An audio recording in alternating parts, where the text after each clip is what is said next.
Welcome to The Explainer. Today, we're going to follow the money in Thailand, and I mean all of it. We're going from the highest levels of government, these massive national budgets, all the way down to a single farmer in their field. We'll look at the big picture stuff, like the race for a digital currency, but also a specific fund that's really changing lives on the ground.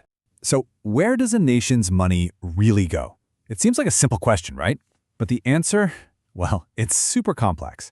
It tells you everything you need to know about a country's priorities, the pressures it's under, and where it sees itself going. And in Thailand, that story is unfolding on a few different fronts that are all, believe it or not, connected. So, we start our journey right at the top, at the national level. And right away, there are these two powerful and kind of competing forces shaping the whole debate over Thailand's budget. It's this classic push and pull between how money's accounted for and, well, how much of it there is to go around in the first place. And that brings us to our first big stop, the high-stakes world of national budget allocation, a place where every single baht is being watched and watched very, very closely. Okay, so you've got two really different things happening at the same time. On one side, sources point to the unique structure of the royal budget. It draws from both public funds and private assets, and it operates without that direct oversight from Parliament. Then, on the other side, you have politicians already looking at the 2026 budget. With the economy slowing down, they're basically saying, we've got to cut the fat, and they mean from every single government ministry. All right, let's pivot. We're going to move from these traditional budgets and see how all this pressure is building toward the future of money itself. Thailand is moving fast on this, but it's not just taking one single path into the digital age. And this right here is such a key theme to understand. It's not one single project. It's more like a dual-pronged strategy. Each track has a totally different goal, a different timeline, and importantly, a completely different user in mind.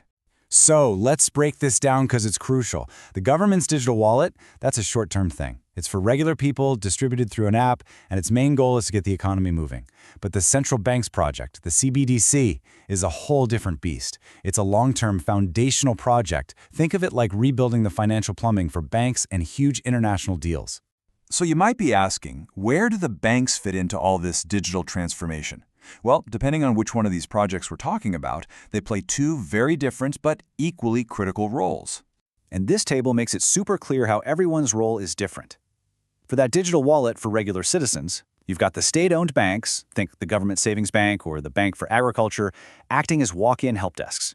For people who might not have a smartphone. But for the really big, heavy-duty stuff, the CBDC infrastructure, that's where the major commercial banks step in. They're basically in the engine room with the Central Bank of Thailand, building the financial superhighways of the future. Okay, let's zoom all the way in.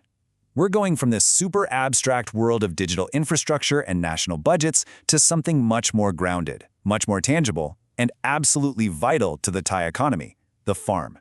This fund is just a fantastic example of how government money can have a direct, real-world impact right at the grassroots level.